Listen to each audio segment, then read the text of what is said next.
we talk about piss or ottomans. How about a little piss? Rick, why is there a man shooting piss on our front lawn? I'm sure he'll tell you. I am Pissmaster. Get monked, I'm addicted to rizzing. Baby Gronk told me that I got mad Riz. Goon with me, join the Sigma Nation. Riz and Unk, show him how big your Drake is. Be Gronk, the Sigma that we gel for. L Don, the Pookie that we sim for. Hello, everybody, and welcome to another episode of Sundays with the Sprinkles. Brett Sprinkle here, Tyler Sprinkle here. Life sucks. World's over. Everything's fucking dead. I mean, I don't know what you're talking about. It's a beautiful Saturday morning. Obviously, we record these things on Saturday, as you know, because it's live and it's a stream, and you're watching it, or maybe watching it at some other time. It's but pre-recorded. That's why we don't talk to people. That's why we don't read comments. Yeah, we don't read comments at all, actually. So. Dude, good week of football last week. You know, it was a fun week overall. You went to a Quinn concert. I saw that. That was fun. Any other big news this week? Nebraska's dead. Why? What happened? Be good again. I wasn't paying attention. What happened? Matt Rhule's going to go to Penn State. I don't know if you saw our title. We're going to get Luke Fickle, Sam Titty Pittman to come coach. Titty Pittman. At least we'll have the biggest breast in the Midwest. Hey, you know, if you're gonna have big or anything, you know, that's not a bad thing to have. You know, bad title. We got absolutely stomped last night, dude. Yeah, it wasn't great. Like, I tuned in and I didn't know who had it worse, Miami or Nebraska. But hey, two things, and I did tell you one of them last night. But two things: least you didn't have the biggest upset of the night, right? Mm-hmm. And two, Minnesota storming the field, like, that's Minnesota's biggest win, and I think their entire, I mean, they treated it like their biggest win in their entire program history. So, I mean, that's something. Well, one, they deserve to storm the field. They fucking shit down our throats last night. One. And two, we were never supposed to be ranked. I don't know why we were ranked. When we get that number in front of our name, we just forget how to fucking play. There was no redeeming qualities from last night. Like that running back for Minnesota. I mean, we would have four guys at the point of attack, and he would carry them for 5 yards every fucking run. We got Little Boyd last night, and it was really tough to watch. Yeah, like I was sitting there at the TV just screaming "little boy ass play," and like it's just over and over and over again. You know what I mean? Mm-hmm. Yeah, you got dominated at the line of scrimmage. I did see that was one thing I did notice, but I don't know if Rhule did make some nice plays, and then he made dumb plays. I mean, well, I didn't see those. Those didn't make the highlights on Twitter. I mean, the offensive line was bad. Don't get me wrong, but his sense in the pocket sometimes, like instead of stepping up, he's rolling out into a guy that's standing right next to him. Or instead of stepping or rolling out, he's stepping up into a guy right in front of him. You know, things like that will get cleaned up at some point, and it's easier when you have a good offensive line. We had a fucking offensive lineman get ejected for targeting. Crazy. Wait, that's what you're talking about? Yeah. Our starting left tackle, got ejected for targeting. Our all Big Ten guard got hurt, broke his hand. So he went to the hospital. Just shit like that was going on last night. Not an excuse, but definitely did not help. Do you think the team might have been distracted for some reason this week? I mean, potentially. Well, let's just rewind it back. So Sunday morning, we get the news that James Franklin out at Penn State. He's on his ass now. James Franklin also on the College Game Day set today, 6 days later, which I thought was interesting. And then all this speculation happens. You know, Penn State fans are just up the wall. Like, they're, I think, a little delusional. Maybe you can correct me. Maybe you know better than I do. But they're a little delusional of like how fucking big their program is. They've had three coaches in the last 60 years, and you know it's just been Joe Paterno, and then Bill O'Brien, and then James Franklin.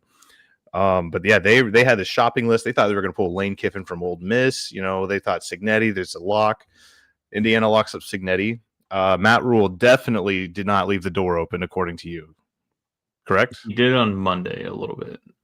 Okay. But then on Thursday, I think he seemingly said he's not leaving without saying that he's not leaving. And I get that people want to hear, like, hey, I'm not leaving here. Like, I'm going to be here. But in a world where you need more NIL money, you want a better contract, things like that, you can't just say those things. Ever read Art of the Deal, you freaking dummies? You dummies. Hey, you idiot. Read Art of the Deal one time. But now, it's like Brandon said last night, like, how can you sit there and say, I need more NIL money, I need this $30 million roster, and go out there and get fucking shit pumped by Minnesota? Yeah, that's tough because I mean the path was set. They could have finished 10-1, or they could have finished like with a really good record, but it's just not. It just did not turn out the way you'd expect it to. I had something in my brain, but I fucking forgot it. So do you think? So can I paint a doomsday scenario for you? Can I do this to you? Because then it's brighter days ahead. So worst case scenario, Matt Rhule says, you know what, I'm out of here. I want to go deal with the pressure of the Penn State job. I have to retool an entire roster, but I think I can do it because I have a pretty good young roster at Nebraska, and I'm just going to pluck all these players. Dylan Rhule is like, you know what? Those plays were pretty Mahomes-ish. The only thing I need is Texas Tech on my resume, then I can complete the full circle. Rhule transfers to Texas Tech. Matt Rhule goes to Penn State, takes all the players. Nebraska's left with who? As the coach, you said Sam Titty Pittman? Yeah, that's probably who we'll get. Okay, so then you get Sam Titty Pittman. And then, actually, you know what? I think you can pull Bill O'Brien from Boston College. Let's say Bill O'Brien's the next Nebraska head coach. How do you feel about that? Not good. Hey, but, doomsday scenario could be worse. Could be worse. So, Matt Rhule's comments were funny to me, and I did not know that there were people on the internet saying this, but the way I took it, the way he was talking on the McAfee show was, no, this is a destination job. Like, I feel like he was setting the stage for the next guy even earlier this week. And, it's only going to grow louder. It's only going to get worse. Well, in a perfect world, we go in there and win that game last night, and then he gets a contract today. Yeah. Do you think Nebraska has what did Cincinnati sign for? 11.6? Do you think Nebraska has the money to give Rhule 11.7? They wouldn't. Because he hasn't had enough success, but they definitely have the money to do that. Because Penn State will. That's my only thing. And that's fine. We have enough money to outpay Penn State. I'm not worried about that. But I guess what's the price to keep the guy that you want? Like your guy. What's the price to that? But I also don't think that they're going to pay Matt Rhule $12 million a year. The question is, is Matt Rhule the guy? Not for Penn State. I don't know why they want him to go to Penn State so bad. He's an alum, and that's just how it goes. I understand, but that's not his coaching style. His coaching style is rebuilding teams, not, as of right now, not winning those big games that Penn State needs to win. So they just be getting themselves into another situation. Yeah, I think it's a lateral move.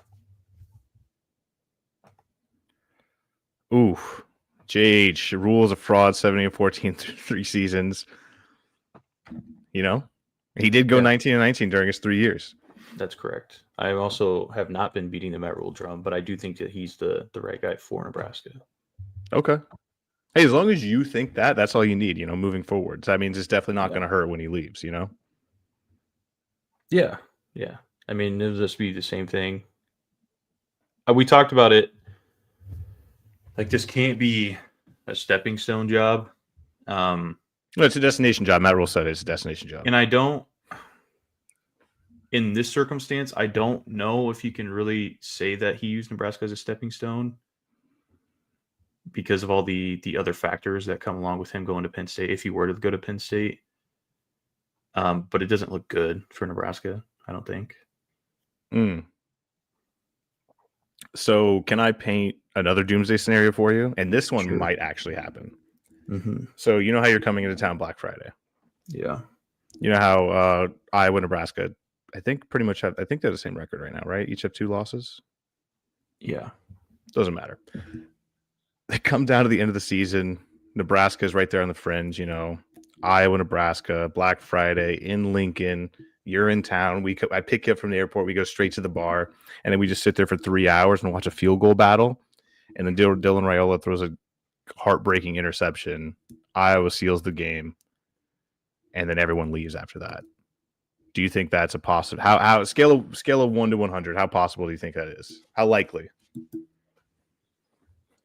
So I think that there's a good chance that we retain a lot of the staff if Matt Rhule leaves.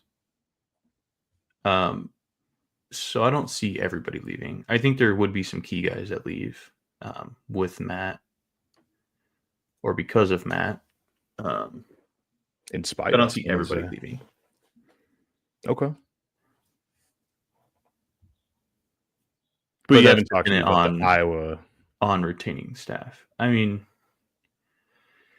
it's similar to Minnesota, right? Like I knew we were seemingly the better team going into that game, but every time we go to Minnesota, we can't fucking win. The last 6 years or 6 times we played them, we cannot beat them.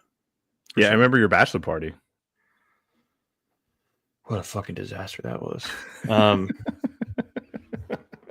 Yeah, so I knew it was going to be a battle, but to get just fucking manhandled all game like that, not good to see. So I feel like Iowa's a similar thing. Like Nebraska could be really good and Iowa could be really shit, but it's going to be a close game. Or, the opposite, right? Right. It's one of those games that's always going to be close. For the most part, right? Like you have some blowouts in there, but for the most part, it's always close. Yep. So I mean, it could we could be 10-0 and go in there, and it could still just be a fucking rock fight. So I mean, anything can happen in that game. No, that's kind of what I wanted. My tasty dream, my tasty dreams is you guys are like 1 win away from being in the playoff, and then Iowa just kiboshes that real quick. But Minnesota kind of did it for me. So I am disappointed at that. I am disappointed in that aspect. Yeah. So, I mean, dude, Tyler, a little brother, like I hate to see you like this. Like you're downtrodden, like you've been beat down, 6 months of Mets baseball. The Broncos haven't shown the potential that we've been led to believe that they have. And now you're getting just all this, flat. You're basically verbal meme. You're out in front catching all the bullets but nobody's behind you because they don't have your back anymore. It's like none of your teams have your back. You're just catching all these bullets for nothing. I think JH is protecting JH. Yeah, you are paid. He's a fraud. I mean, Matt Rhule might be paid fraud. We're on fraud watch. Thanks, JH. So let's talk about what else. Hold on. Let me circle back to those comments. Can you bring that like a good businessman? Like a good businessman. We're circling back. So the Matt Rhule fraud thing. Riley was 19-19. Fantastic. He took over a way better roster than Matt Rhule did when he first got here. That says a lot about, their records, I think. And also Matt Rhule's the rebuilder. So you tear it down and build it back up. There is a chance Matt Rhule still finishes 19-19. Yeah, I mean, if we fucking lose next week against Northwestern, it's done. Burn that shit to the ground. Start selling off property. Close Memorial. We'll play in a fucking shut it down parking lot. Like, yeah. D1 double. We'll go to D1 double A instead of D1 single A. Yeah. Just relegate yourselves. Midland and Kearney. You from Midland? Or do you revive UNO football just to play them 10 times out of the year? Mm-hmm. Yeah. Okay. I mean, dude, like I said, I hate to see you like this. You want to talk? What do you want to talk? You choose the next segment. What are we talking about? You want to talk a little playoff baseball? You want to talk about last week's bullshit Jets Broncos game? No, I don't have the mental capacity to talk about that fucking dumpster fire. But hey, actually, I will. Can I give you some flowers? Sure. You're right about 3 big things. Broncos, there's something wrong. Bills, ass. There was a third thing that I forgot what it was. But JH, I understand what you're saying. Again, I'm not sitting here trying to beat the Matt Rhule drum, but I do think that we're on a better trajectory than we were with Mike Riley. And we can still get that win. Like you're talking about the end of 3 seasons with Mike Riley. Matt Rhule potentially still has another top 25 opponent on our schedule in USC at home. Right now, do I think we win that game? Fuck no. But he has another opportunity to get that done by the time this third season's up. Again, not apples to apples, but I do think we're on a better trajectory than we were with Mike Riley. Are we in the trust tree? No. Who's Mike Riley? I have no fucking idea, dude. I could have looked it up, but I'd rather you explain it to me. Explain it to me like I'm 5. Who's Mike Riley? We stole him from Oregon State, and he was cannon fodder before we brought in Scott Frost. And it was one of those situations where he could do. It's not a Temple rebuild. We're in a better conference. Better It is, opponent, yeah. I mean, right? definitely top 2 conference in the country. Yeah. Top 3. Big 12 is pretty fun. Yes. Big 12, Big 10, SEC. That's how it goes in my book. Yeah. Shout out Brandon. Yeah. I mean, maybe the distraction from this whole week, I hope, wasn't a factor, because that's just horrible leadership in the locker room if that was the case. But we were not ready last night. We were not fucking ready. I did want to pull up. I saw something. I have a source. Somebody texted me earlier this week. I was talking about Matt Rhule, and they said he basically just said he's not going anywhere on McAfee. And I was told that he has to talk about it because it's all anyone is talking about. You have to say it. What do you think? How do you feel about those comments? So when you're talking about distraction, do you think he made it a distraction, or? No. See, you played football. You should realize how this works. You talk about it, but you don't make that the focus. Mm-hmm. If he's talking about it, fine. I mean, that's whatever. He was asked the question. But if you're not able to get up in front of your guys and put this to bed and for them and in front of them, then something's wrong. Yeah. That's what I'm saying. But Okay. You're quoting me. Oh, that's who. All right, that's my bad. Yeah, I don't save phone numbers, so I didn't know who that was. Okay. Well, hey, dude. Sundays after Steelers loss is back. Steelers got waxed. Trevor Murphy. I don't know where he's MIA. The boys just don't want to face the music after a tough loss. So I credit you for hopping on and being here to take all the flack. Again, just you catching all the bullets. Nobody's got your back. Mm-hmm. I was screaming at my TV, let him score, let him score, let him score. And they did. And I'm like, here we go, Joe Flacco time. And then it was just Jamar Chase, just 5-yard catches, 5-yard catches, 5-yard catches. It was so sick. Yeah, I didn't know that fucking Grant had Jamar Chase, so I was enjoying it until I looked yesterday and saw he had 38 fucking points. It's like, fuck me. Yeah, it was good, though. T. Higgins had a good game.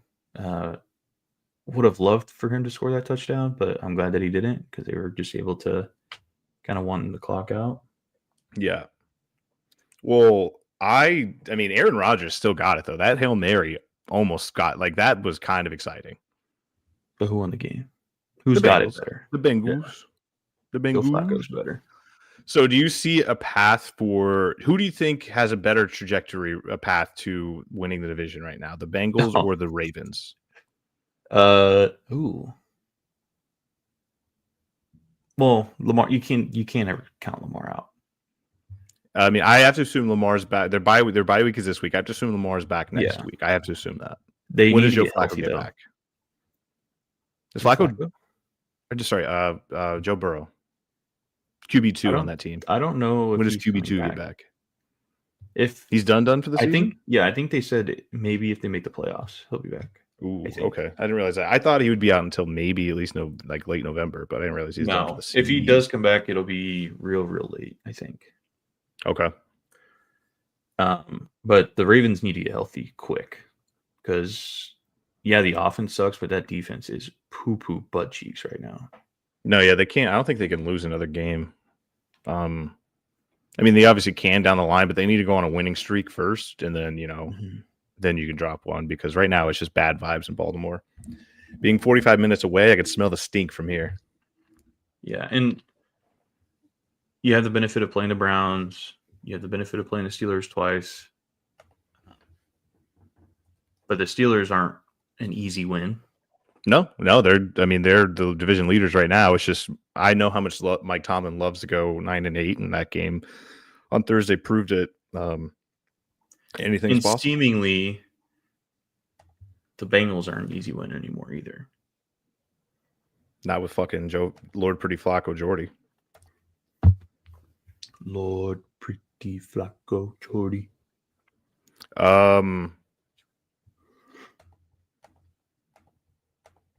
Did you see Shohei Ohtani's game last night?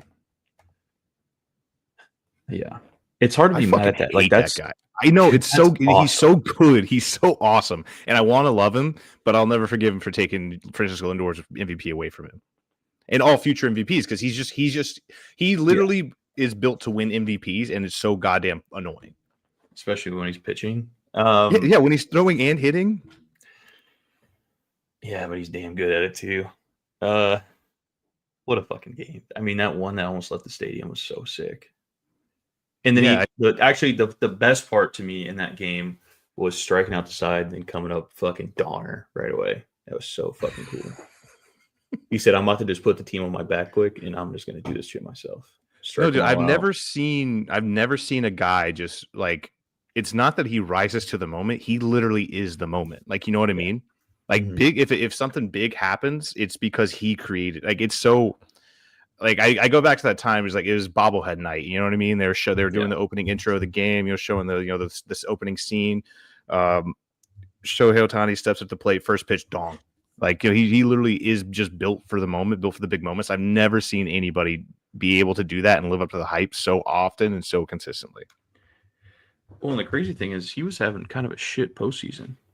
A little bit, but when you have $700 million in deferred money, you can do a lot with it. Yeah. Well, yeah. Last night definitely helped, but as of right now, he's batting .220 in the playoffs. I think at one point he was batting like 130 or 150 or something like that. Turned it on, figured it out. Yeah, the Brewers, there's nothing they can do.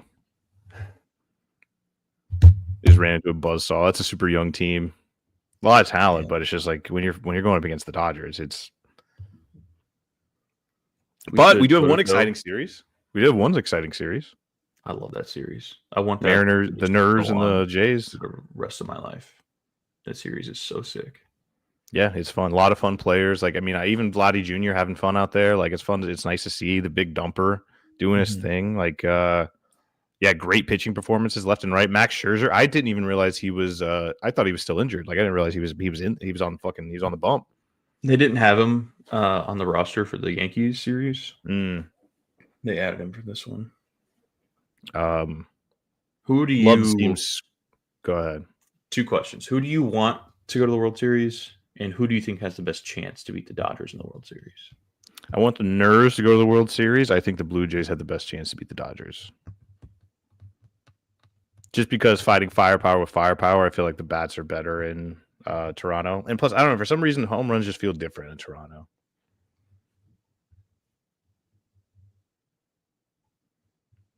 I want to clear, I don't think either team has a chance to beat the... I think I disagree. I think I do want the Mariners, and I think the Mariners have the best chance because I think their pitching rotation is so much deeper than the Blue Jays. They got to get the home runs figured out. They're giving up home runs like left and right ever since after the first 2 games of that series.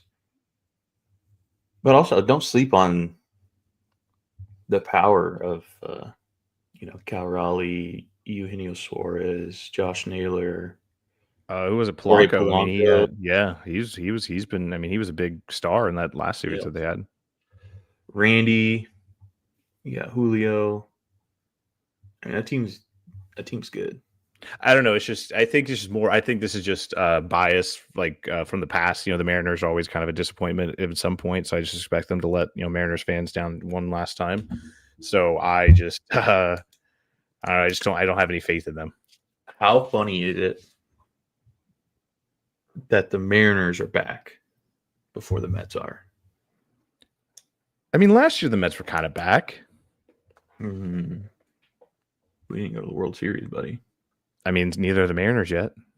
Not yet. They're one game away from the World Series, but they got to go back to the six. And if I'm a Mariners fan, I did not want to go back to Toronto. We talked about it last night, and like, there's just something different about. And I know that you said it. They won 2. I get it. They won 2 in Toronto already. When it's an elimination game, they're in the fucking Rogers Center. Like, it's different. The vibes are different. It's going to be an electric atmosphere. Toronto always goes all out. Drake might come in with like a new fucking, more bullet holes in his hoodie, just come in there, sit in a fucking presidential box or whatever. Because he's, the Canada's president, and, anything can happen. It's going to be fun. I think if it goes 7, or obviously, if it goes 7, I think Toronto wins the series. I think Toronto could win 2 if they win 1. But I also think the Mariners can win 1 if they win 1. You know what I mean? I wonder who the probables are. The starters, the status. Ooh, oh yeah. So the Mariners haven't announced a probable yet, but Yusevich, I don't know how you pronounce it, for the Blue Jays. Dude, watching him fucking strike out like 15 Yankees was so fucking funny. Every time 100%. Oh, strike 3.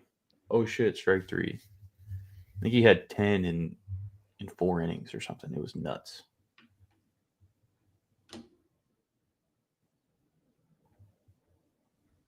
Yeah, no, he's a dog. We'll see how it goes. So, I'm excited for it. LA wins in 4, already in game 6 tomorrow for the Blue Jays Mariners. Is it tomorrow? No, Sunday. Oh, so they don't play till Sunday. Which is tomorrow. So you gotta really no. Oh shit, they said fuck me. Yep. All right, that's me. That's my bad.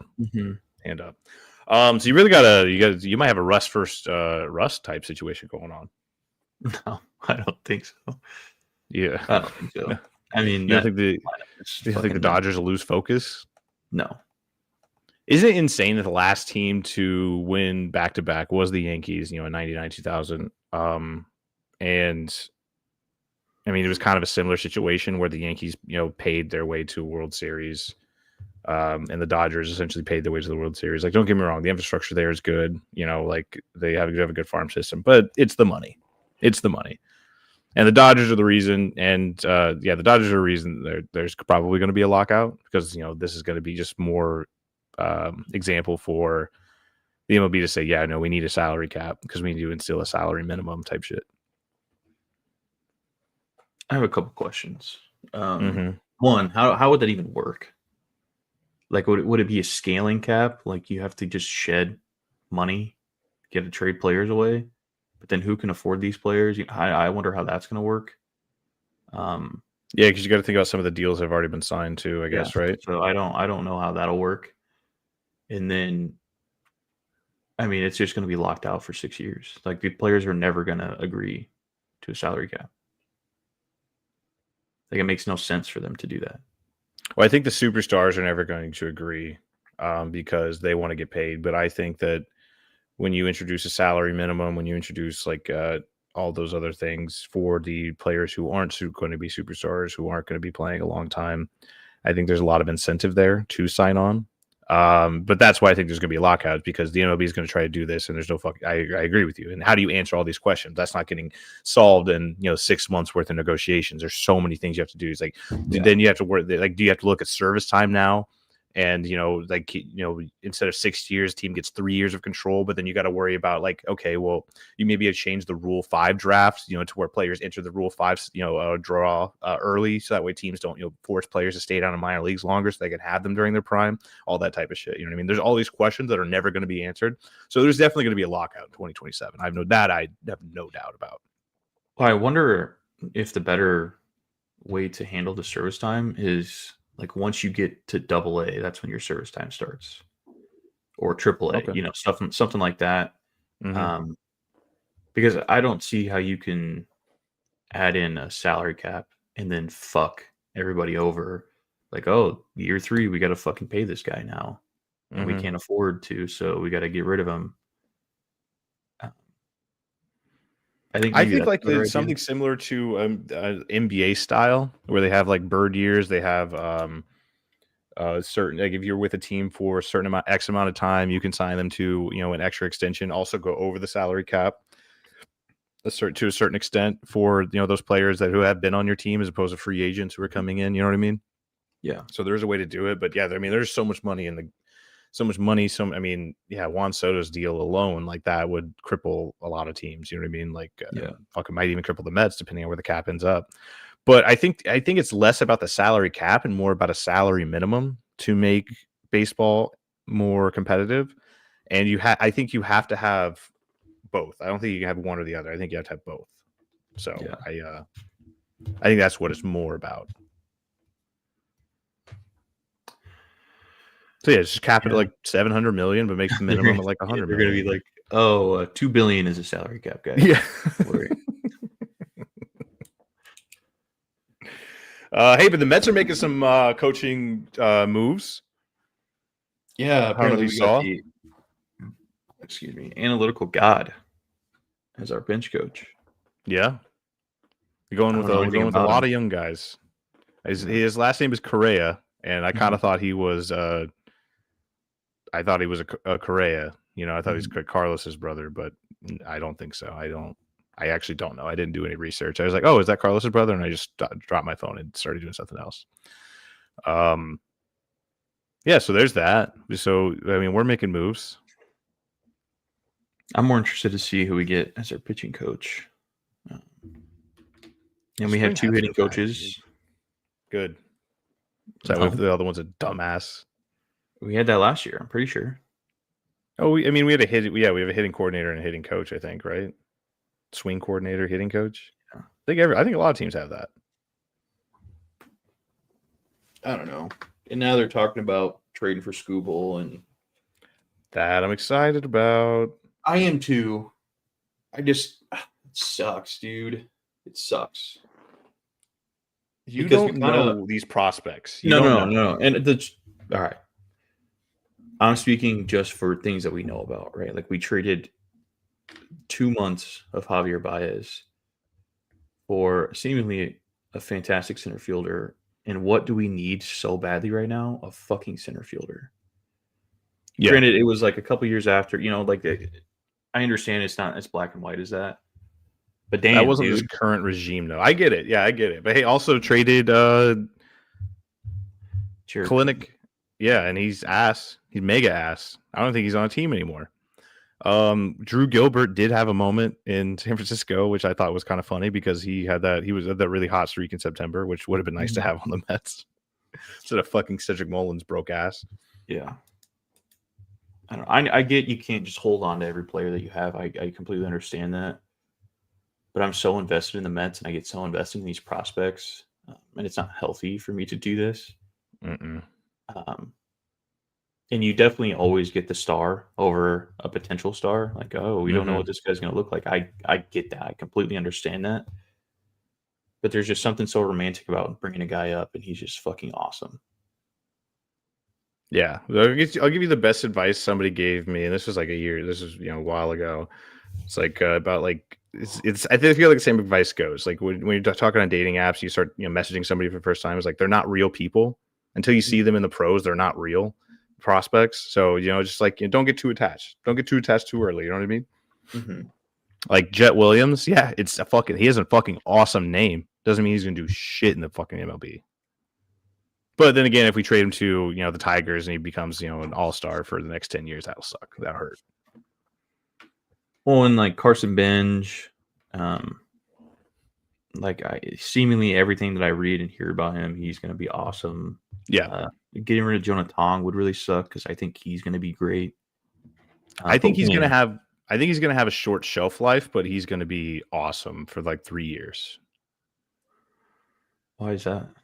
I don't know. Something. I mean, it's just something about the motion. There's something about like it just doesn't seem repeatable. Like, you start getting injuries, you start getting sore, and then it's tough to repeat that. And I get that, that's kind of what all the repetition is for. But I just, it looks very strenuous when he pitches. You know what I mean?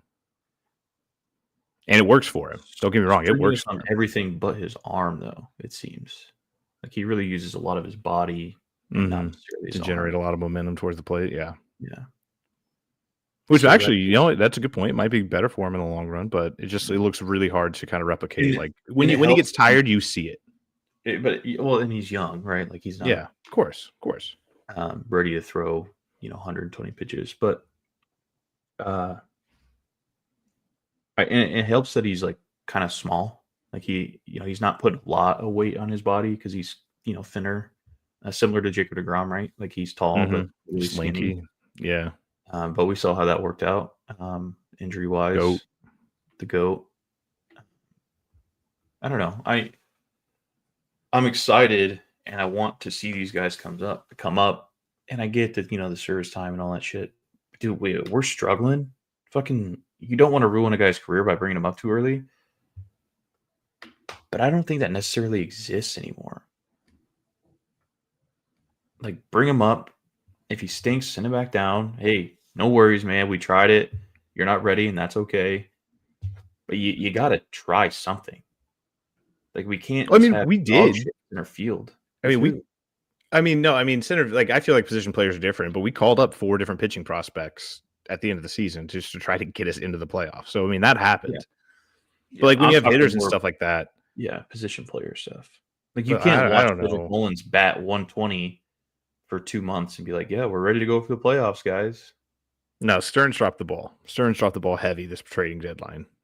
The entire knew that he's going to fall off a cliff though. Like that was just a crazy fall off. Right. And when we got him, I was beating the drum. I was like, okay, no, this is a good thing. This is a good thing. Like we got a plus center fielder. He's got a great glove. He's got some pop, and he's been a pretty good hitter most of his career, but yeah, he just sucked ass, mega ass. Yeah. Yeah. Baseball sucks. It sucks. I'm just going to start watching tennis. Do you just start watching tennis? Tennis isn't bad. Tennis is a lot of fun. Tennis fucking sucks, dude. No, dude, tennis is a lot of fun. I just know that whoever you root for, they're going to be ass. So let's keep the train rolling, Yeah. I like it when you're like this, back against the wall. No sports. Never. No. There's no quit. There's one thing I know about Tyler. There's no quitting. Look at this man right there. There's no quitting this guy. Hey, can you see me? Because I'm fucking dead. This guy right here. There's no quitting this guy. I've quit. I'm quitting. No, I'm quitting. Look up in your top right hand corner. Look at Christopher Big Black Boykin and tell him, hey, I'm not quitting. I'm not giving up. CBB. All right, let's talk football. Let's talk the NFL. Let's just go through the Week 6 slate. Yeah, the Broncos Jets game it literally gave me AIDS. I woke up at 9 a.m. to watch it, and it was the worst thing that I could have ever seen with my 2 eyeballs. Started out okay. Troy Franklin fumbled immediately, and then all I heard going into that game was, "Hey, the Jets, the defense doesn't have a turnover yet. They haven't gotten a turnover all season. Bam, second play of the game, turnover." Broncos were in control most of the first quarter. They were holding them to field goals. They couldn't get anything going. And then both offenses just stunk it up in the second half. Yeah, it's a bad day to have Justin Fields as one of your starting quarterbacks. Was I valid, though? I feel like Austin was right about that trade. You should have had to give up a lot less for Justin Fields. Yeah, and then he's going to sit here and spin it like, spoons, you guys. No, dude, the guy stinks. You guys. He was so afraid to throw it, dude. He just held on. 9 sacks was insane. You'll say what you want though about the Jets offense dog shit, but 9 sacks is crazy. Yeah, Benito was in that ass. Cooper was in that ass. Allen was in that ass. Like everybody was up in that butt. Mm-hmm. Are we on record watch for Nick? Was he at right now 7 or 9? I think he's at 10. Or maybe it's. I know the Broncos are on record watch for sacks in a season. They're on pace to beat the 1985 Bears with 72. Yeah, we already have 30 or something. Yeah, we have 10 more than the closest team. coming into before Thursday's game. I don't know why I keep thinking yesterday was Thursday. My God.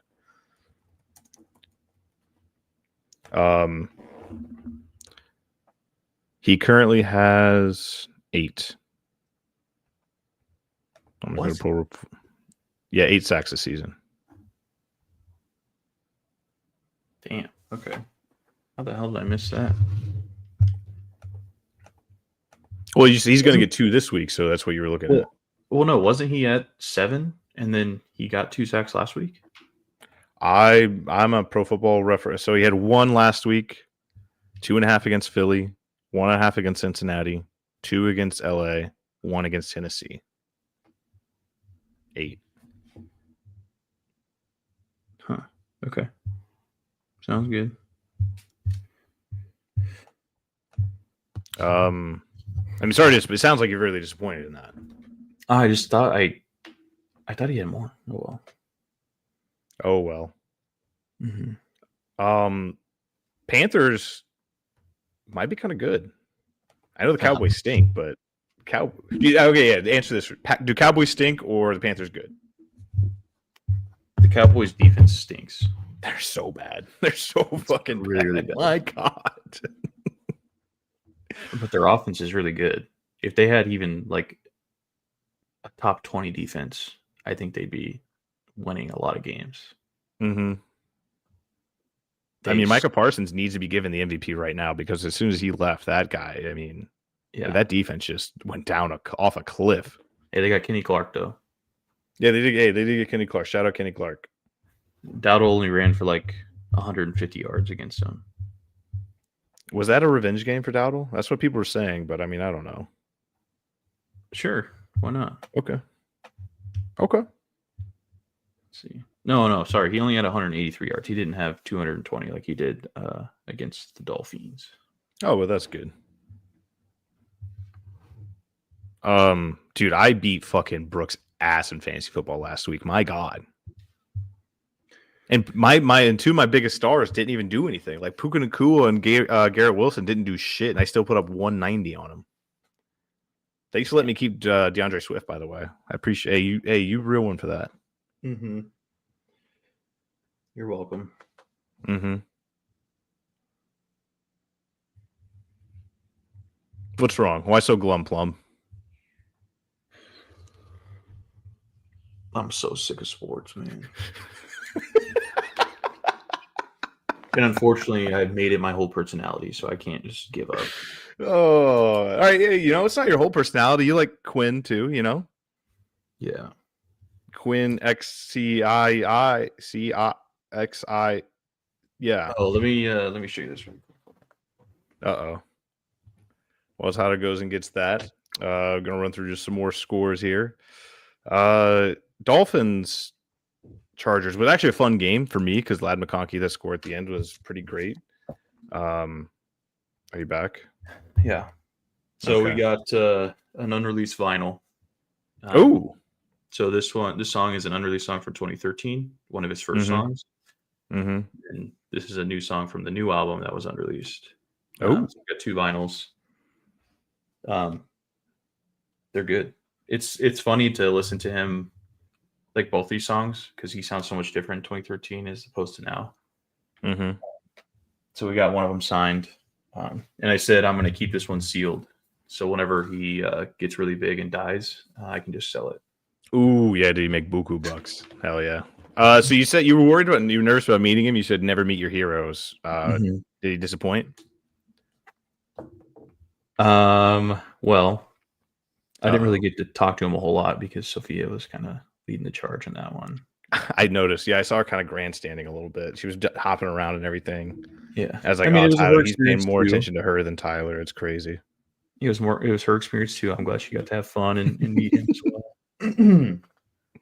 But I guess there wasn't a huge line behind us, but I didn't want to sit there and talk to him for 10 minutes. But it was cool. Yeah, it was cool. I told him how I found him. He's like, what the hell?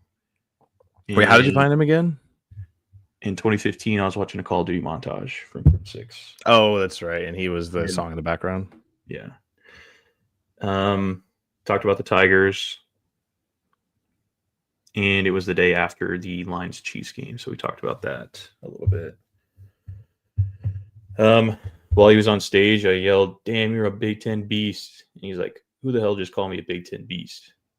And then some fucking slackjaw. He's like, "Go Chiefs."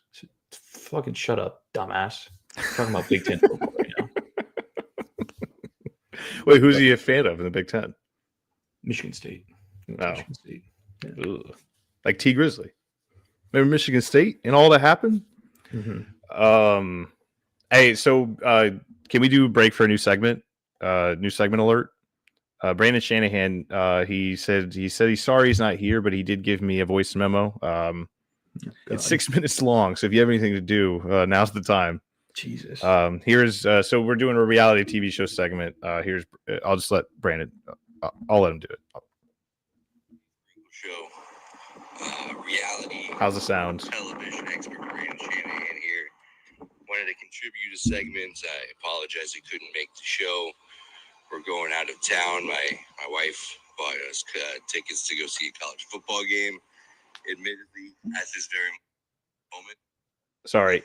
And he did confirm to me he did not buy the tickets this morning to escape having to face the music for Nebraska shitting the bed against Minnesota. I just want to point that out. He is not running from anything. That's what he made sure to tell me. He's not running, but he's heading to a college football game in Fort Worth. Watching college football makes you want to throw up and cry. I'm sure you can relate. She wanted to go, so we're going to Fort Worth. That's what you do when you're married. You make compromises.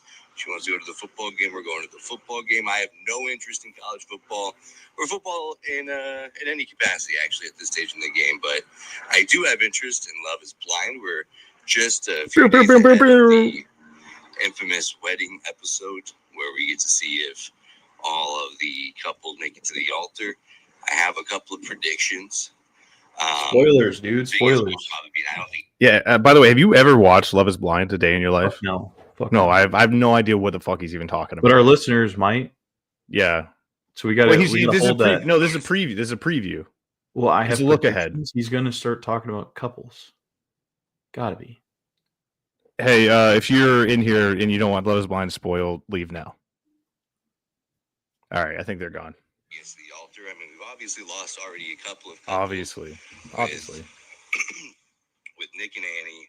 See, he's fucking spoiling it. No, not Nick and Annie. But he's saying obviously. Everybody knows, dude. Yeah, I thought Nick and Annie were gonna make it. KB. No swag. And Edmund. I don't think they get married. They're not a very good couple. Whoa. Although, apparently, Love is blind when it comes to Brandon. My God. Me of Chelsea and Kwame from a couple of seasons ago, where we're cutting it. Yeah. All right. My producer told me to dump out of this segment. He's out. He's over it. So that was a reality TV minute with Brandon Shanahan. Tyler, what are your thoughts on that whole monologue? I'm so distraught. I cannot listen to Brandon talk about Love is Blind for 5 more minutes. I can't. Thank you for calling in, Brandon. I appreciate it. Yeah, first time, long time. Yeah, I'm actually reading the transcript now, and it gets weird. Yeah, it got really weird. Mm-hmm.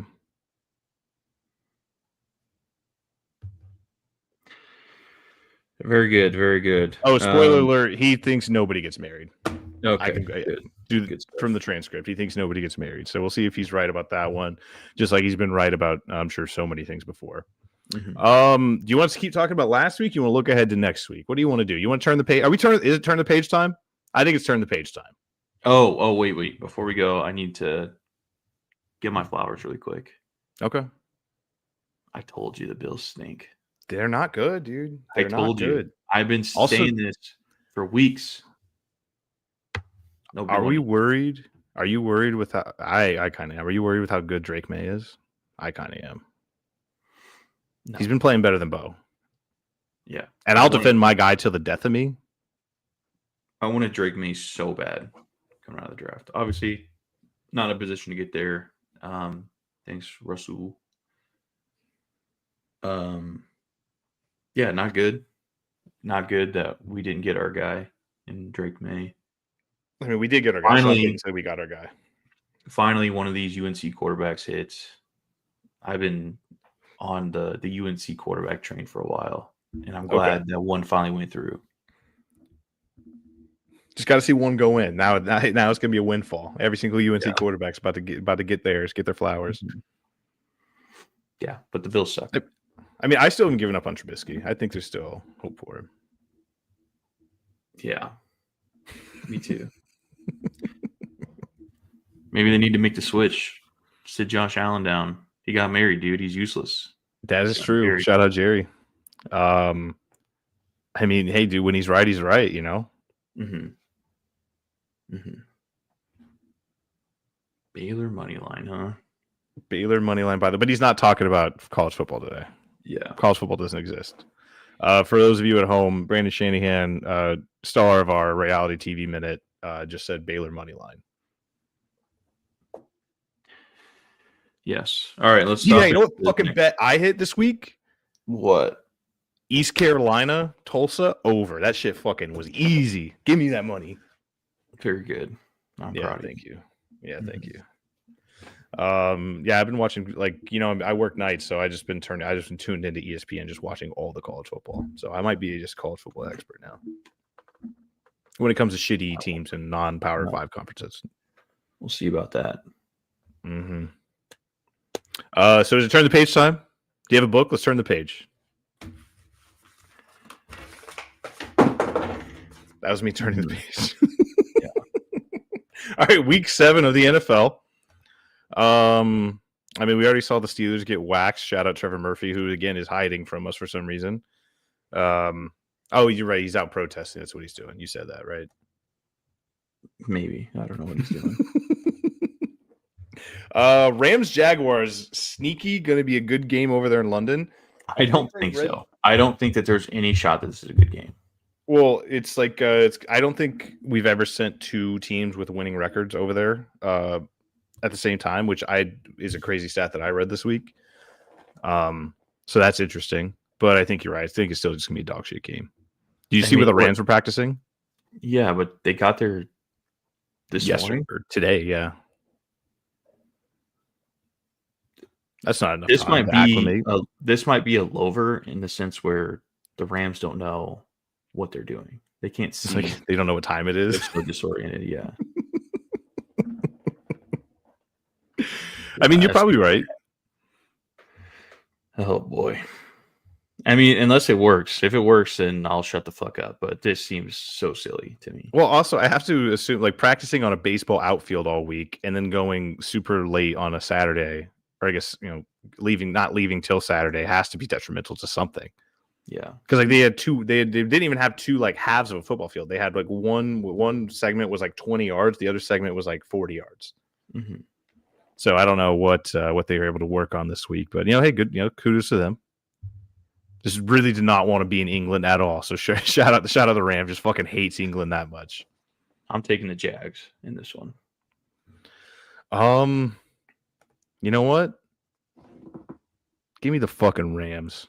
I want it to. Let's see if it works. Is Puka playing? He's out. Confirmed out. Yeah, give me the fucking Jags. I mean, the Jaguars have been hot. They've been looking good this year. Their defense is pretty good. Trevor Lawrence. I don't know if he's like lived up to the hype yet, but he's been playing well this year. Him and his new head coach. I don't remember his name. But the new head coach, he may be doing wonders for that team. I don't know. They look fired up. They're creating turnovers. They're not turning the ball over too much. Brian Thomas looks like he's starting to get going again, which is nice. In spite of Travis Hunter. Yeah, Liam Cohen has him going. I knew that. I'm a big ball head. You know, everybody knows that. Yeah. So I'm taking the Jags here. Give me the Rams. Why not? Just so I like being wrong the first thing in the morning. So, all right. Next game, Bears Saints. Bears snuck one from the Commanders. Yeah. Left hand up. Do you believe in the Bears? Do you think the Bears are back? Do you think they're kind of just skating by with some lucky wins? I think they're better than they were in previous years. Okay. I think they're still young in like key positions. And I'm not sold on the defense quite yet. But getting better. And that's what you're looking for, right? Is getting better every week, which is what you told me the Broncos are doing. I don't see that. Doesn't feel like sometimes. Yeah. Caleb is playing well. You mentioned DeAndre Swift. He's playing pretty good. I think they got a dog, Roma Dunze. That guy's pretty fucking good. Yeah, I wanted to snatch him from you, but I that's who I really was trying to like when we were talking trades like a couple weeks ago. That's who I really wanted you to like send me, but you didn't even mention his name. I was like, fuck, and I didn't want to be too eager. Yeah, art of the deal. You get it. Yeah. So, but Caleb Williams still does this thing where he holds onto the ball way too fucking long. Like I remember, like I just there was one play in specifically that sticks out of my mind where he held on to the ball. He's like 5 seconds in the pocket, then he scrambles to his left, starts pointing around. Nothing there. There's nothing there. He can't run anywhere. Somebody's in front of him. Instead of throwing it away, he just runs out of bounds 5 yards behind the line of scrimmage, and it enraged me. And I didn't have any stake in the game whatsoever. I was just fucking enraged. You got to protect the completion percentage. Yeah, dude, fuck me. It made me so goddamn angry for no reason. It was like, Jesus Christ, dude, get rid of the fucking ball. You know who else does that? No, he doesn't. No, he fucking doesn't. He at least gets to 1 yard away from the line of scrimmage. I'm pretty sure he did it last week. He at least gets 1 yard away from the line of scrimmage, not 5 yards back. Well, I'm not going to stand. No, we're not doing Bo Nix slander. He's our fucking guy, dude. I'm done. All right. Okay. I'm like, dude, every year I'm like fucking Jon Snow in the middle of the battlefield, drawing my sword against the horses. Where are you? Fucking nowhere to be found. In the back somewhere. Way over my head. I don't know what the fuck you're talking about. It's a Game of Thrones reference, dude. Read a book one time. Read a book. Just try it out. Try it out one time. Also, the Rat Man. You were talking shit, but the Rat Man. And by the way, I know what Brandon's doing, or I know what fucking Brooke is doing, and he's not fooling me. He's hyping up Spencer Rattler, so at the end of the year, when his stats look similar or better than Bo Nix's, he could say, "Well, he could talk shit." And he's not gonna. It's not gonna work. Imagine this world for a second. Okay. Close your eyes. Nebraska's back until they're not. They get shit pumped by the Minnesota Golden Gophers. Bo Nix barely beats a shit-ass Jets team and looks like poo-poo. The Broncos are supposed to go to the Super Bowl. What happened? Spencer Rattler, MVP, goes over to shake Bo's hand and said, "Nice try, little pal." Walks off in the sunset. How's that world sound? Who's getting Spencer Rattler an MVP? You said MVP, right? Nickelodeon valuable player. Yeah. Okay. All right. So he's getting slimed. He is getting slimed. Okay. I mean, it could be possible. No, it's not fucking possible. No. I'm not letting you drag me down to your goddamn level, dude. No, it's not going to happen. All I know is the Rat Man's been a revelation. I issued a challenge in my QB room a few weeks ago. Everyone's been stepping up. CJ Stroud, Sam Darnold, Spencer Rattler. Good stuff, man. That's a good QB. That's a good ass QB. That's a good vibes QB room right there. We're not going to get mono. Since we're talking about the Saints. Mm-hmm. I heard Rashid Shaheed floated out there a little bit for the Broncos. See, I heard Olave floated out there. Both. But I'm talking about the probably more realistic one. We have 3 guys on our roster that are the exact same. Agreed. Hey, you're fast, run straight. I'm going to throw it to you. Mm-hmm. But at least he can catch a fucking ball. That's cool. He can catch a deep pass, unlike our guys. Cortland Sutton's still really fun to watch. But he's not a big deep threat like Shaheed is. No. I'm saying you're throwing the ball 45 yards, 50 yards in the air. Run under it. Oh, I see it. I'm tracking it. Oh, wait, my hands are bricks. How do I use them? Drop. Or overthrow. You know what I mean? Gotta get a shot in there on Bo Nix, when you can. I know fucking Tyler. Tyler has the same playbook. I don't got nothing to say. Take a shot at Bo Nix. Gotta have some accountability in the war room. But you're not having accountability in the war room. You're Tua Tagovailoing it and just saying like, do we have to make these mandatory? And they're not even player only meetings. They're fucking film sessions. You know what I mean? That team's a mess, dude. The Miami Dolphins. We'll talk about them later. Yeah. The question to you though: do you want him, Raheed Shaheed? No, I'd like to develop our guys a little bit more, but I don't watch film like your player personnel personnel department does. If they think that Rashid Shaheed can get better separation over and over again is such a fucking cop out.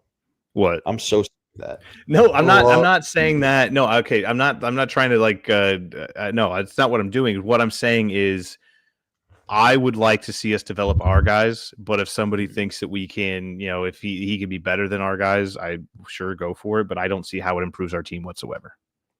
Is that good enough for you? Did I answer the question? Yeah. No, but you do this all the time. Well, I'm not watching personnel and I don't watch the game tape like the coaches do. How am I supposed to tell them what they should be doing? Dude, you watch the game, you have a pretty good sense. Because you're not watching the All-22, but you're essentially watching the All-22. But Tyler, you understand that I also just watched 6 months of Mets fucking baseball and that entire collapse. So I'm just trying to have a good peace of mind, and I can't stand you having you in my ear talking to me about how much the Broncos fucking suck. There's one thing I've learned over the past 6 goddamn months is there's nothing I can do about it. Are you happy? Yeah, but we can be realistic and talk about it. I am being realistic. But I'm not. I can't be miserable because I'm already miserable in most other aspects of my life. Okay, I need to be steady in this aspect. Brett, it would be like if I came on here talking about the Minnesota game and saying, guys, it really wasn't that bad. The ref missed a lot of calls. We're winning for now. Look, I told you last night. Whenever we beat the Eagles, it didn't make any sense to me, like how you were so defeated because, it was a good game. Yeah, we sucked for 3 quarters, came back, won the game. We were the most dominant team in that 4th quarter, which is important to have in the NFL. The game against the Jets, that was the game to fucking hit the panic button and freak out. I was like, what the fuck are we doing? You're right. We didn't get any better the week after. Yeah, we did go overseas. We spent the whole week there, blah, blah, blah, blah, blah. We were on the road for 2 weeks. But yeah, no, they looked like shit. They did. And I can think of one specific play where it all kind of went downhill for the Broncos because they were moving the ball really, really well. Whenever fucking Bo Nix decided to slide for no reason and make it 3rd and 1 instead of 1st and 10. And then we had the false start, and then we had the holding, and then we had to settle for a field goal, and then I don't think we scored again until the 4th quarter. Actually, we didn't score again until the 4th quarter. Yeah. 6 safety, though. They got a safety on us. That was kind of bullshit. Because it was pass interference on against Troy Franklin, not on Troy Franklin, because he was being held as he was trying to make his break. Yeah. All right, let's get back to the other games at hand. Yeah, Bears Saints. Who do you got? The Bears. Fuck Spencer. Yeah, give me the Bears. Bears at home. Dolphins Browns. Chance to talk about the Dolphins, but this game is supposed to be a weather game. I don't know if you saw reports up to 60 mile an hour winds on Sunday. Yeah, I wonder what that looks like now. I wonder if it's changed. Dude, 2 Hawaiian-born quarterbacks. Dylan Gabriel famously said, I don't like playing in the cold. So it's going to be 60 and windy. Cleveland weather forecast. Should be a really fun game that everybody needs to watch. That's what I have to say about that game. Ooh, it's going to be kind of rainy, too. That ball's going to be slipping. All right. Those Oh, yeah. It's going to be a weird looking game, too. So it looks like they've dropped it down to about 30 mile an hour winds. Yeah, I figured. Damn. Mm-hmm. Big weather. Always trying to scare us, Mm-hmm. I don't want to talk about this game. Give me Harold Fannin over on yards and a touchdown. That's what I have to say about for sure. It. Yeah, for sure. Especially with David Njoku out. Dude, Harold Fannin is a fucking beast. I'm so glad I fucking drafted him. Yeah, I scooped him up in my other league, and he's got to save my season because I'm 2-4, and we're fading fast. Mm-hmm. Lamar going down really kind of hurt the momentum trade, the big Mo, Yeah. All right, we can move on. I think the Dolphins win this one.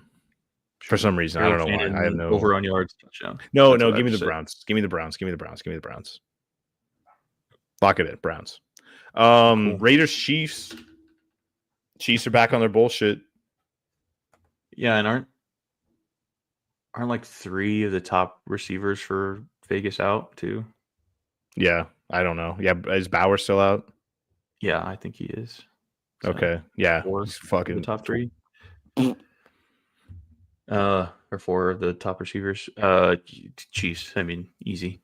Yeah, Chiefs. Probably by Moving on. 50 points. Yeah. And like they're going to be anointed the next they're going to punch their ticket to the playoffs this game. Yeah. Panthers, Jets. Panthers momentum winners of 2 in a row. Offense looking good. Defense looking fine. Jets. They have to win this game. They have to. Yeah, because you can't 0-7. Like, what does the rest of their schedule look like? Although my boy T-Mac got to taste the end zone, he might be like a little vampire. You mean Tet? Touchdowns. Yeah, T-Mac. You don't need to call him T-Mac. He's Tet. Tet's already cool enough. Give me the Jets. Moving on. Justin Fields, no interceptions on the season. People don't talk about that enough. Yeah. He doesn't throw the ball, but people don't talk about it enough. Mm-hmm. Give me the Jets too. It's because I want to see them win one, you know?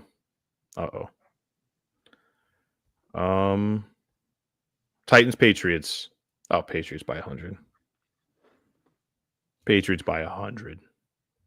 I don't think Mike McCoy. You remember Mike McCoy? I don't think Mike McCoy's giving them any kind of a fucking bump. He might be boring enough to get him over that hump. And how funny would it be for the shit-ass Titans to beat the newly appointed top of the AFC East? It'd be fun. Be funny. Wait, what'd you say about the Titans? Oh, They're gonna win. Patriot. Yeah, if they beat Patriots on top of the the top AFC of the AFC East. Yeah. Yeah. Okay. I mean, Mike Vrabel revenge game. That's something to think about. Yeah, but you're a coach. You know what I mean? Yeah, but also he was a former player. I feel like he does take these revenge games personally. Yeah. But then again, he's not playing. He doesn't feel like he's not feeling the emotion on the field. He's feeling the emotion from the sideline, which might cloud his judgment, make some reckless calls. I'm with you. All right, give me the Titans. Yep. Give me the Titans. Yep. Mm-hmm. Like I just talked myself into that. Easy. Yeah, Titans money line. So hey, dude, if we're building a parlay right now, Titans, Jets,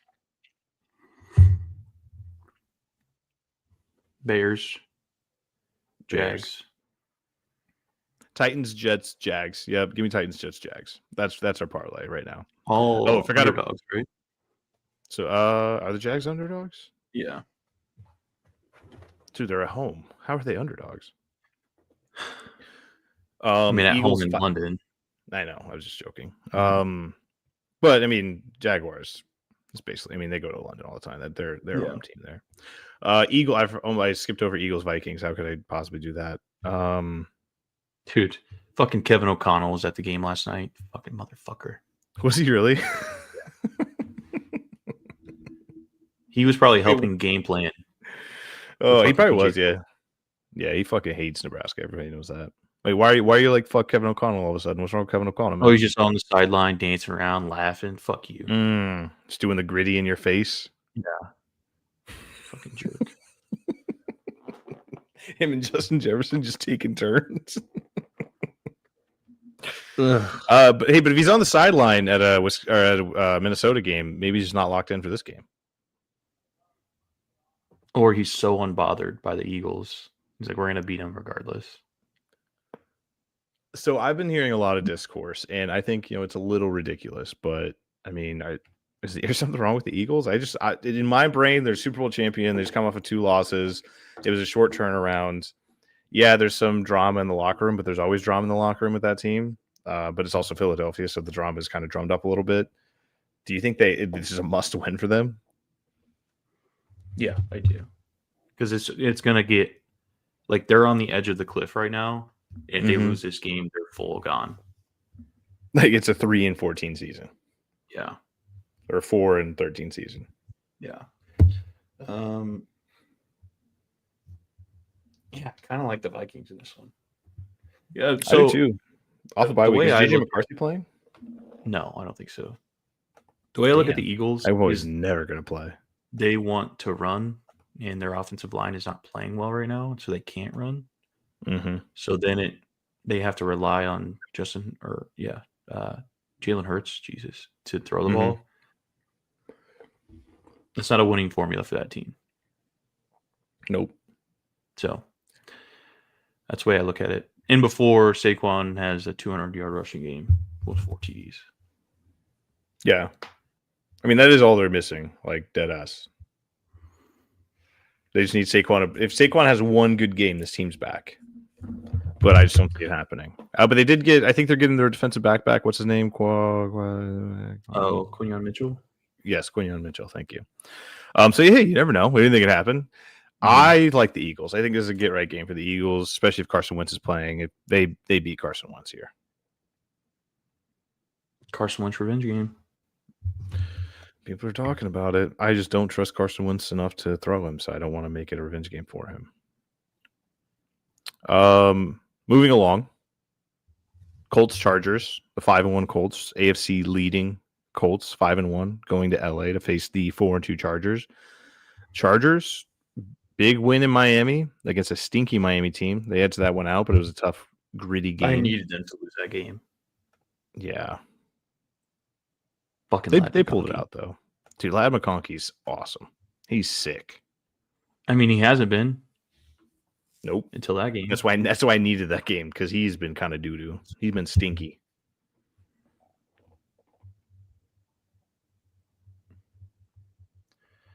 Yeah, I needed them to hold on. I needed them to just tackle Ladd instead of letting him run for 80 yards to get a field goal range.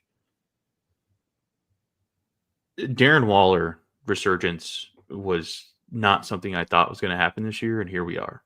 Yeah, he just keeps he's addicted to catching touchdowns. Like I saw him shaking on the sideline when he didn't catch one. He's like, I need it, you know? Yeah. But we're talking about the Chargers and the Colts now. I thought we moved on from talking about the Dolphins. I needed to point that out. We didn't talk about the Dolphins. Darren Waller. Yeah. I needed it. Well, hey, but also very famously, Darren Waller not married anymore, balling out. Shout out Jerry. So we're gonna have to make a spreadsheet of people who are married and no longer married and see the trajectory of their careers. We're gonna choose 10 random professional athletes from all sports, and we're gonna track when they got married and what happened. No, actually, we should let Jerry choose the random 10. Or you think it'd be too biased? Yeah, he'd be way too biased. Yeah, true. But not tell him what he's choosing for. Yeah. I don't know. We'll figure it out. We'll get in the lab. We'll workshop it. The Colts are really fucking good, man. And that was a gritty win against the Cardinals last week. And yeah, it was Jacoby Brissett, but Jacoby Brissett played really fucking well. The Cardinals were ahead most of that game. They couldn't pull it out once again. I'm starting to believe in the Colts a little bit. I keep waiting for the other shoe to drop, and it just hasn't dropped yet. And it's still early-ish. Like, we are coming up on the halfway point of the season, but I mean, 5-1. I mean, they beat some good teams. Actually, that's not necessarily true. They beat some pretty okay teams, and they beat the Broncos on a penalty that I don't think has been called in the NFL in years. So that sucked. But I think that they're a good team. Did you see the video? Daniel Jones mic'd up on the sideline. No, just didn't say a fucking word. Just nothing. Not a single word. You hear him breathing a couple, and he's like, but that's about it. It was so weird. He's a weird guy. I mean, I think maybe he was just like, I don't want to be mic'd up. So, shout out. That's Mulder. what I was thinking. Thank you. Oh, no, I saw that. Yeah, I was going to wait for the next. Yeah, but hey, best viewers on streamboo.com. Remove the space at YSKHMPCPS. Our most loyal viewers. Mm-hmm. Only the real ones know Streamboo. Yeah. Yeah, but it reminds me of like Jay Cutler when he was talking about like never wanting to be mic'd up. Like he would always say, I'm kind of hurt. I'm kind of banged up. I don't know if I want to do this. And it's like, actually, it's not really that big of a game. And then when it finally got to be a big game, it's like, well, it's kind of a big game. I don't know if you I don't know if I want to do it anymore. Well, he wanted to rip cigs on the sideline without having a camera on him all the time. Yes, which is awesome. That's why we love Jay. And he only has 12 more days left of his jail sentence. So shout out Jay. I'm sure he's good. I'm sure he'll be catching up on these podcasts. He's still in jail. Yeah, he's 30 days. Excuse me. What did he do again? DUI. He got jail. As part of as part of a plea agreement. Yeah, I know. He needs better lawyers. What? Yeah. But I think it was like, he also had a illegal firearm. He had a firearm that he wasn't registered. I thought this was America. I'm under the right to bear arms. I have a right to get drunk and drive my motor vehicle and potentially kill somebody, and I also have a right to carry said firearm in said car whilst driving intoxicated. Yeah, to drive intoxicated, run into another vehicle, kill the driver, and then get out and shoot the passenger that I didn't kill yet. You have the right to do all those things. Yeah, just in case. I was scared for my life. Yeah. He was running right at me. Yes. Shout out Mark Sanchez. Shout out Mark Mark Sanchez. Give me the Colts. This is going to be. I want the Colts to win. So I want them to beat the Chargers. So give me the Colts too. The next game, 3-1-1 Packers go to Arizona to take on the 2-4 Cardinals. Cardinals love losing leads late, and then they also like playing like shit. So I just don't see any good qualities about this team other than maybe one or two big plays a game. How do you feel about that? I blacked out. Who were we talking about? The Cardinals and the Packers. Cardinals. I was just talking about the Cardinals, yeah. Like quarters 2 and 3, I think they're pretty good. Quarters 1 and 4, they're kind of booty. DeMarcado derailed their season so badly. He scores that touchdown, they win that game, and then they're 3-3 instead of 2 and 4. Yeah. I mean, also Kyler Murray getting that concussion. So funny. From that snap that he wasn't expecting, just hits him right in the forehead and gets a concussion from it. So funny. I think he's playing. I hope he is. I still do have Jacoby Brissett just in case. What a pickup by me, by the way. Yep, all time. I saw that happen on, what was it? You pick him up on Saturday or on Sunday? No, it was the morning of, because they didn't announce that he wasn't playing till like an hour before kickoff or something. Oh, how ridiculous was it? The 2 Colts got hurt in warmups. Dude, did you see the video of that one? Yes, Travis Ward. What the fuck was happening? Laid out. Dude, the guy just runs from the sideline. I thought it was like oh, here we go. I thought it was like an AI video.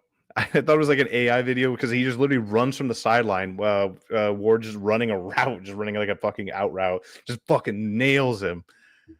And I don't even think the guy like said sorry. He kind of just got up and walked away. It was an inside job. It was an inside job. The steel beams. The call is coming from inside the house. Mm-hmm. There are weights in the fish.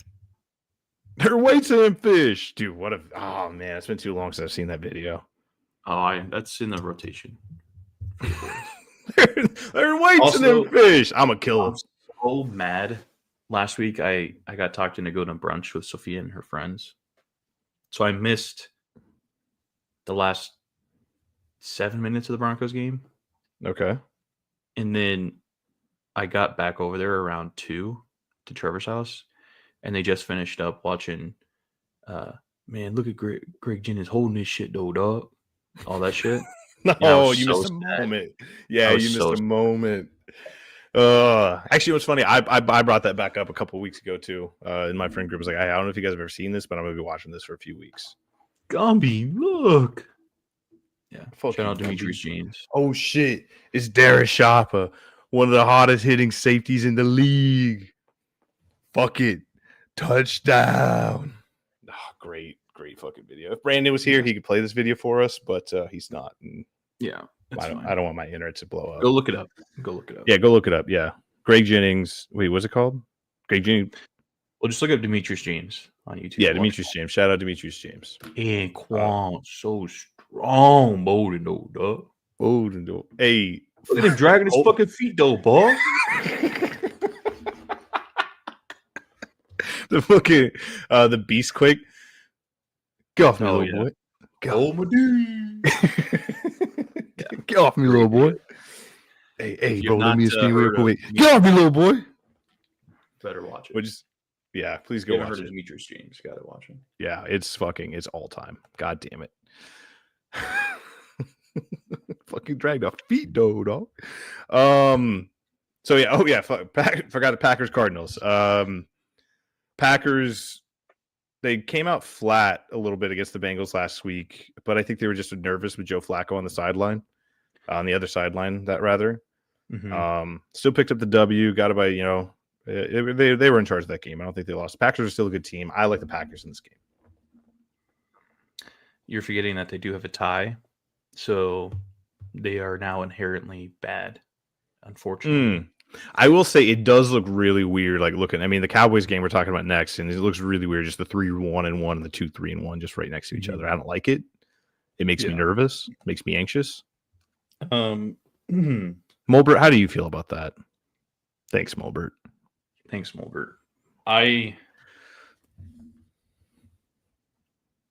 Trey McBride has two moms. That's all I have to say. What's that supposed to mean? Love is love. That means you're taking it the wrong way. That means Kyler Murray is going to be the dad that stepped up. Oh, okay. All right. Yeah, I feel you. Mm-hmm. He's not the stepdad. He's the dad that stepped up, and they're going to win this game. Can I tell you that Grace as Trey McBride, natural rival of this podcast, I don't want to see him do well at all. Dude, he's so good, though. He's really good at the game of football. He's very good at catching passes. He's very good at running routes, and he's always in the end zone. He's very low key too. Like, he doesn't get talked about a lot, like Brock Bowers, or we even mentioned Darren Waller this year. Not married, famously not married Darren Waller. Just want to point that out again. He's a gym rat. He's a grinder. Day in, day out guy. Yes. Thank you. And he's talking. You're talking. Was up 1 2 3 is definitely talking to me. Okay. Well, thank you. Was up 1 2 3. I appreciate that. Was 1 2 3. Yeah. So the dad that stepped up is going to be Kyler Murray. They're going to win this game. See. Shout out the boys. So Kyler Murray is the dad that stepped up. He's gonna take Trey McBride to the promised land. So you like the Cardinals? I do. Okay, and I like the Jordan Love led Green Bay Packers. Mm-hmm. But I will say they didn't really get to Joe Flacco a lot last week.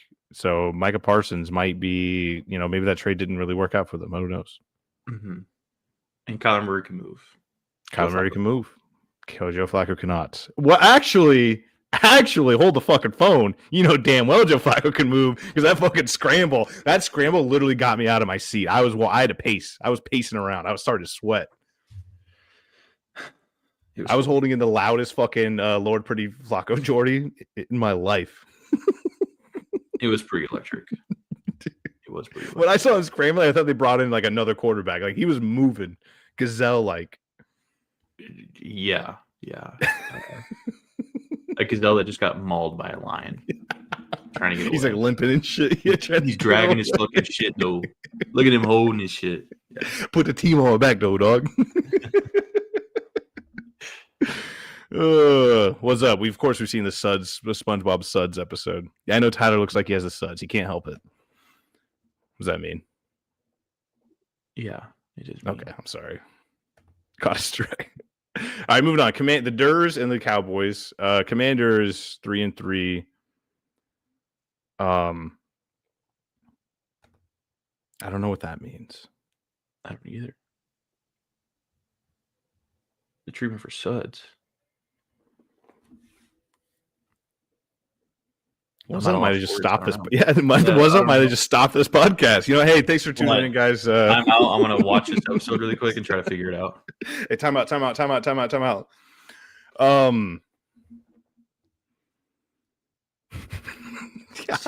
Yeah, it just stopped it. Dude, the power that was up 123 has on this podcast right now is crazy. I mean, he does have 3 Z's, It was it's important. What were we just talking about? Joe Flacco. Okay. Oh, no, we weren't just talking about Joe Flacco. We were talking about the Commanders. Yeah. No. Yeah. We were talking about Kyler Murray being able to run, and then you brought up Joe Flacco.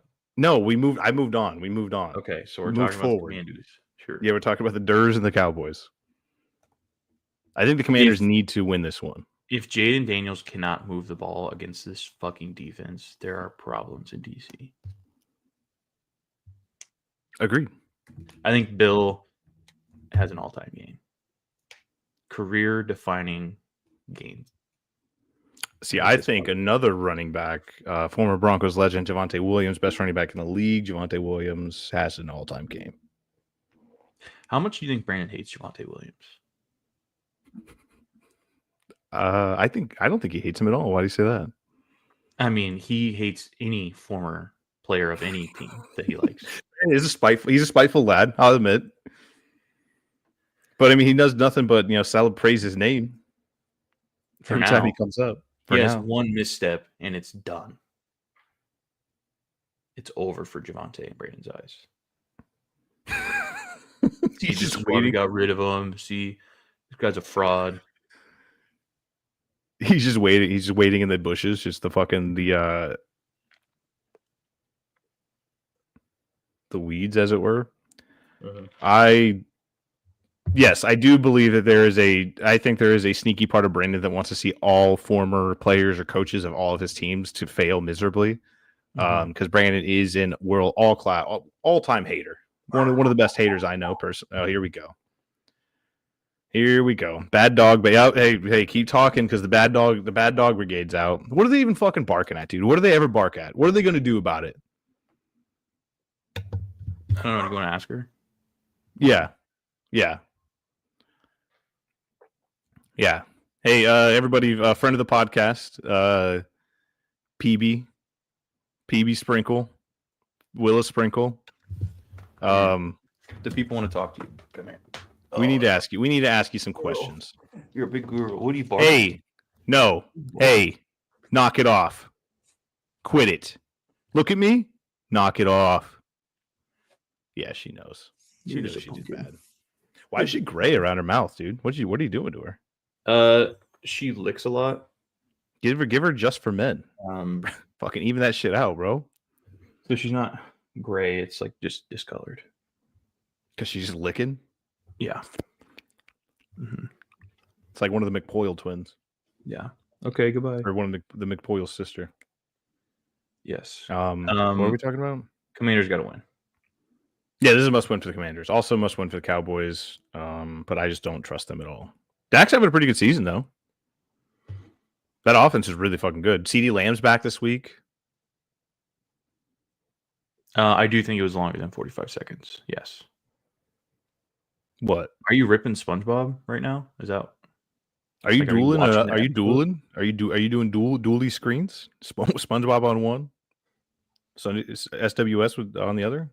Well, okay. Quick side note, since we're talking about SpongeBob,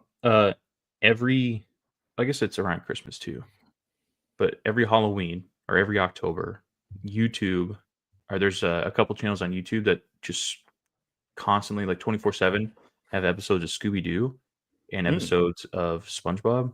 I was ripping through some SpongeBob episodes the other day. What a show. No, it's great. And he just mentioned David Hasselhoff. One of my favorite movies of all time is the first SpongeBob movie. I saw that movie probably like no less than 10 times when it came out. We went and watched it in the theater. Yeah, that's true. I do remember that. Shit was fucking bad. I think I actually went to the theater 3 times to see that movie. I thought it was great.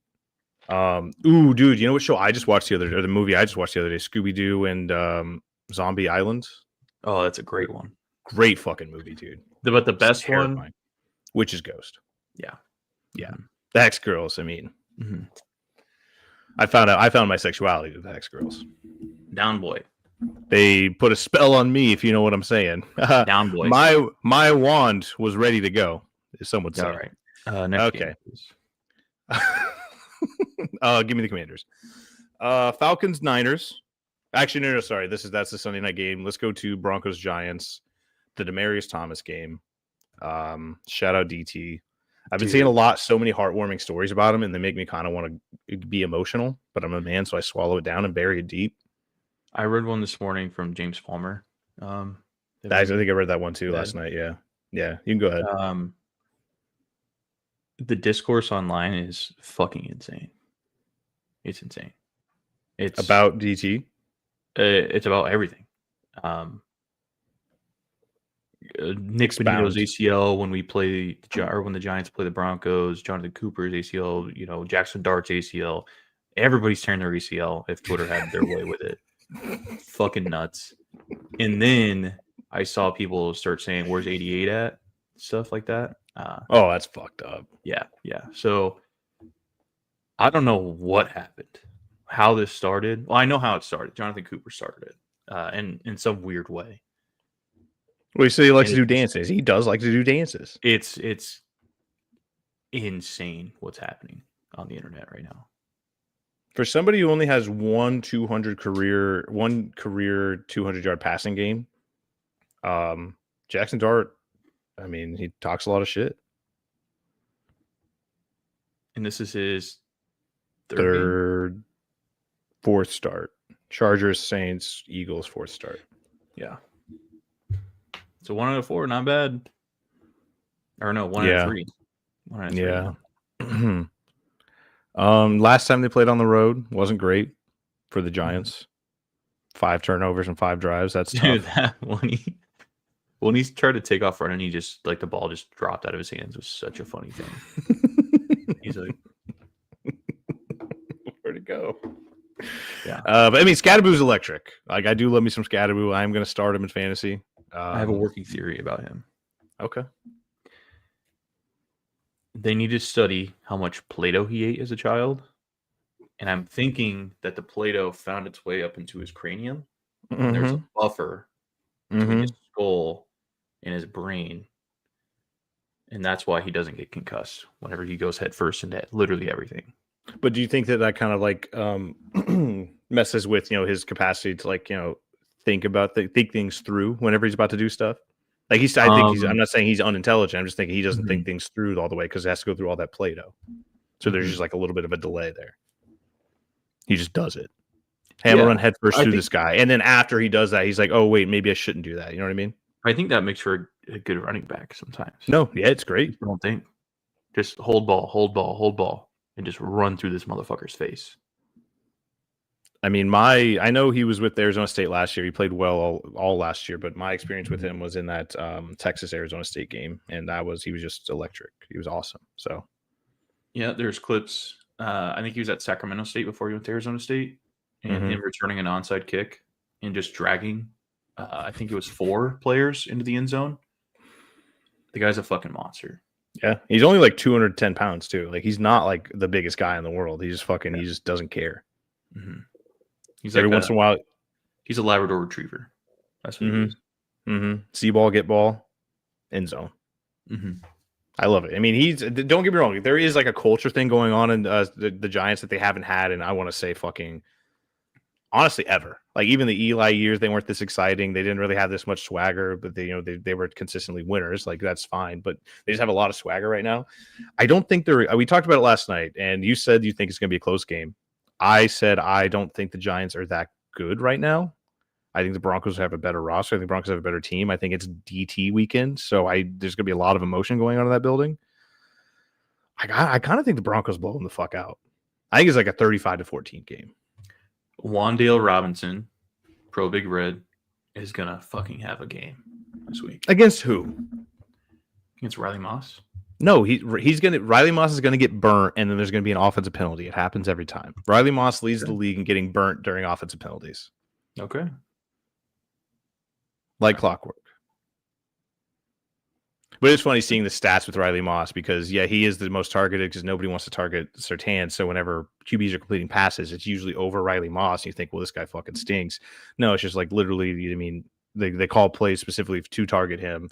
And when they do target him, the passer rating isn't that great. You know what I mean? I don't know.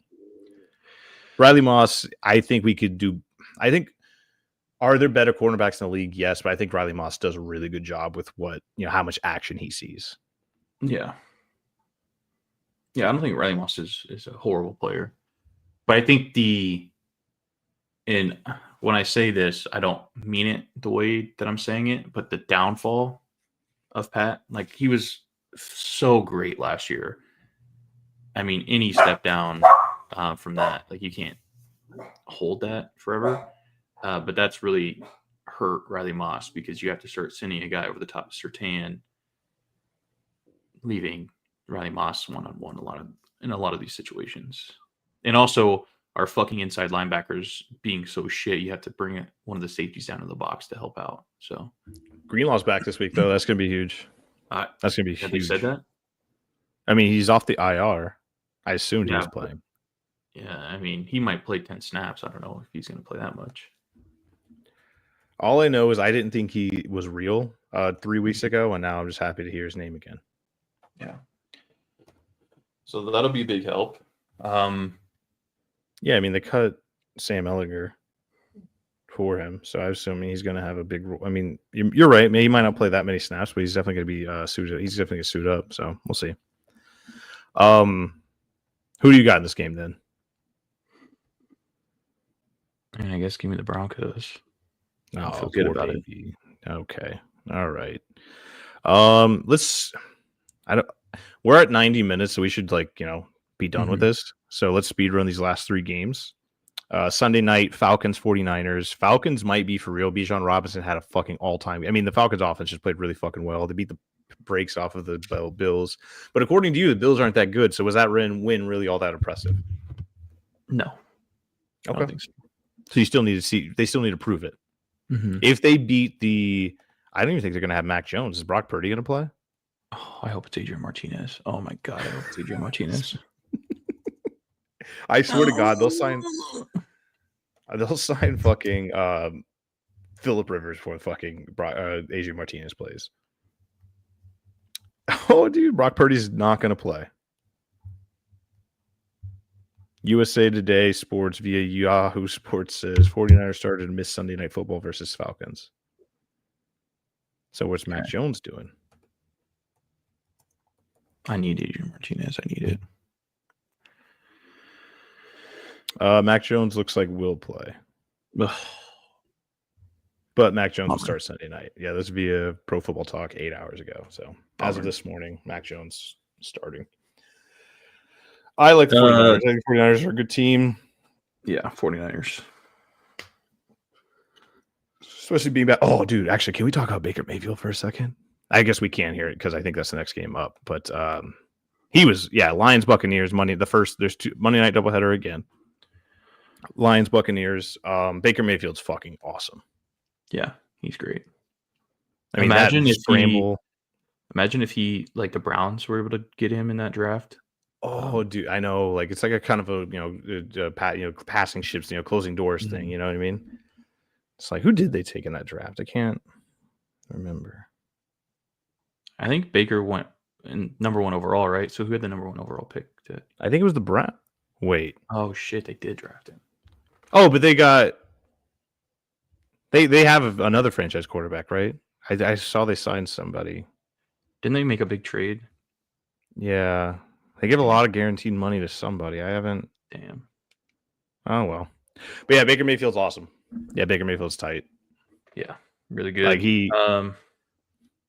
this is going to be a real test for him, though. Not having Godwin, not having Mike Evans, not having Ibuka.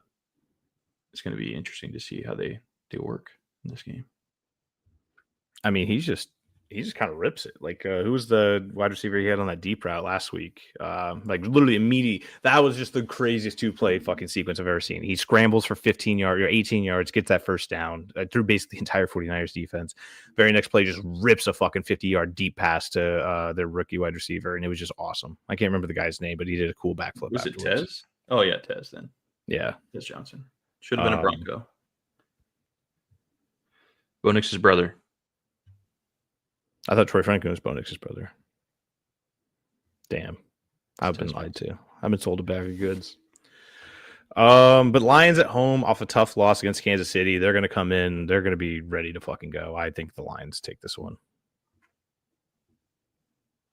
I'm going to go 49ers. Nope. This is Buccaneers Lions. But you're on the record for 49ers. Yeah, okay. I'm going to go Buccaneers. Okay.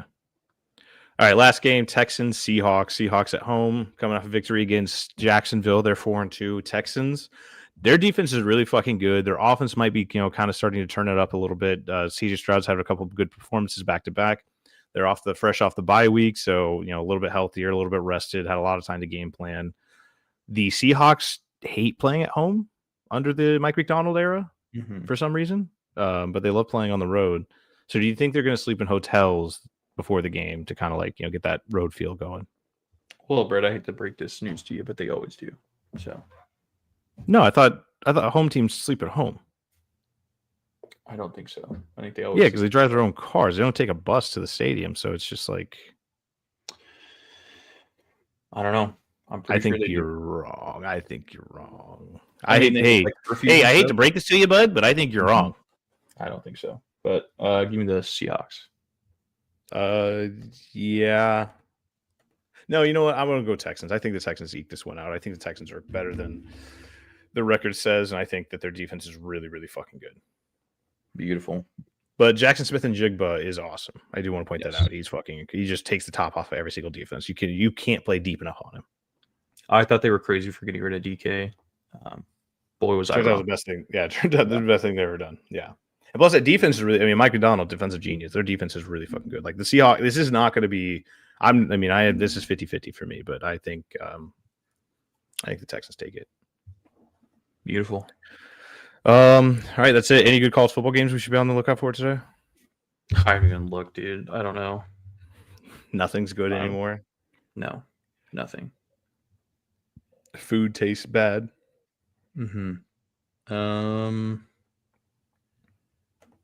I think Ole Miss, Georgia. Vanderbilt, Vandy, LSU at noon. Yeah, that's going to be good. Yeah, I don't know. Ole Miss and Georgia. Texas A&M, Arkansas might be a sneaky good game. No. Okay. Sorry I said anything. Yeah. Can we just delete the last 30 seconds of the podcast? Iowa, Penn State. Oh, Notre Dame, USC. Oh, yeah. True. BYU, the Holy War. Yeah, there's some good games on today. Unfortunately, Nebraska broke me. So here we are. Hey, but at least you don't have to deal with it on, like, you can enjoy your weekend now. You know what I mean? At least it happened on a Friday. Yeah. Spin zone. Who do you think? I think Iowa beats Penn State. Sure. I don't think that's a hot take anymore. I know. I kind of want. Yeah. All right. Okay, let's wrap it up. All right. Thanks. Yeah. Thanks everybody. Like, subscribe, like. Peace. Big man blast, big man blast, big man